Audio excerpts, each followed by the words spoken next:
Its uniqueness is the plethora of nationalities within the Iranian boundaries, a greater number than any other state. يعطيك العافية. Those self-determination clauses سامحني أتدخل بشيء. around the world لا عادي. involve one suppressed على راسي. nation trapped within a state dominated by another nationality. This is usually the consequence of colonial power, leaving a country or an area that it has shaped, regardless of the natural order of things. Despite the high number of suppressed nationalities, the Iranian state has been able to control all the suppressed nations, and indeed the opposition, the Persian opposition. Two, only a ruthless and vicious totalitarian state would maintain its dominance, and so far it has.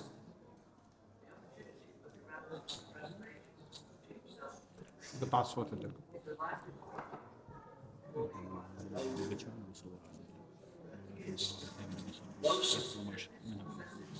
منها.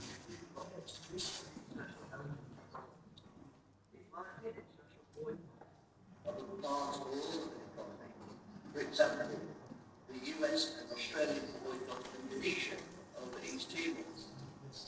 Or for example, the South Sudan independence.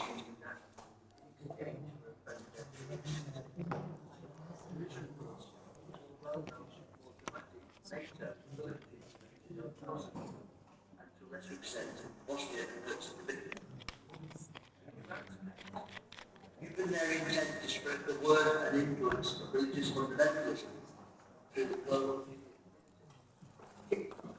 down by design, destabilizing the outlook. The present involvement of Iran in supporting Hamas and Hezbollah and Israel's reaction to it is leading to an and now military conflict, waiting before it begins. Thus, the states target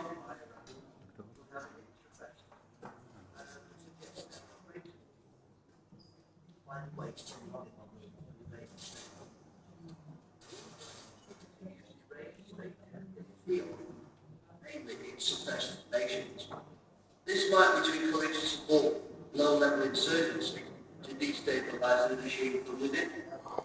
This would, of course, be quite dangerous for those involved and would likely result in draconian measures, not only against the insurgents, but also against the local population in the central Alabama too.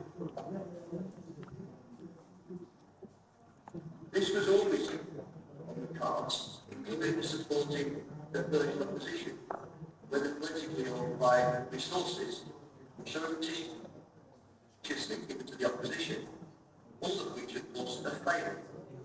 Fundamentally, those offering such are less than the regime than merely people.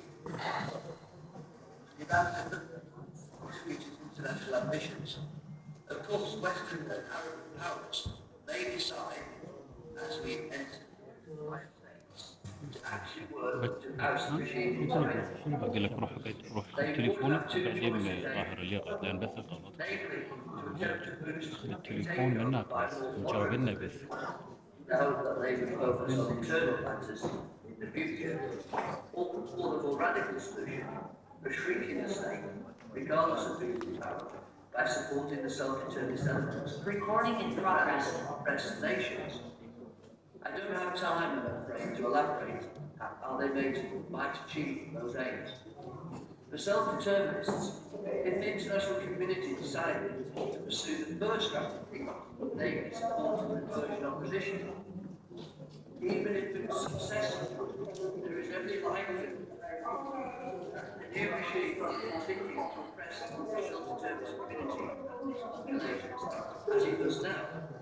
Clearly, although the previous shots and the present theocratic regimes are very different in a number of ways, their attitude to the principle of self-determination and those suppressed nations, communities, they've been the same, and indeed have been the same over many years. So it would be best for the self-determined cause if the international community chose a second strategy, namely supporting the self-determined movements in Iran, how might that happen?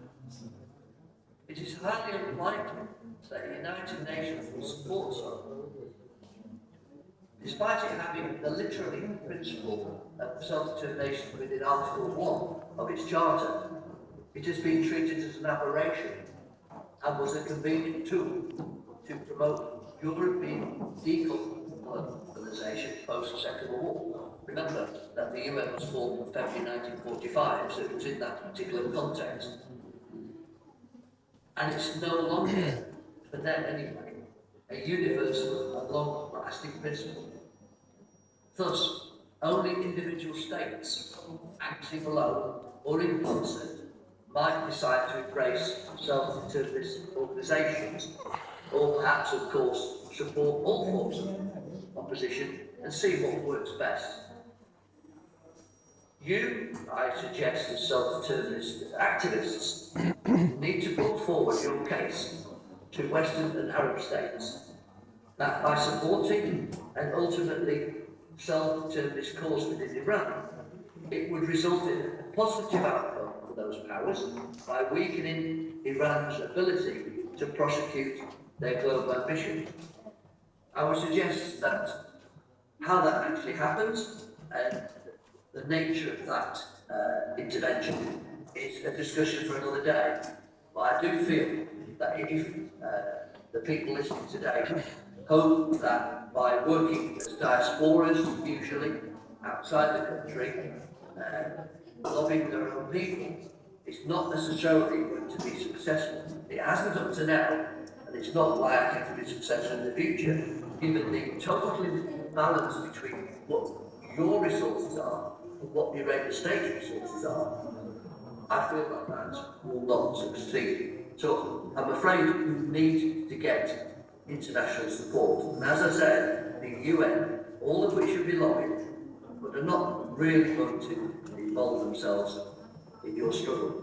You have to seek states who are prepared to support you because they fear that the Iranian interests and the Iranian actions around the world are so dangerous now that they must act.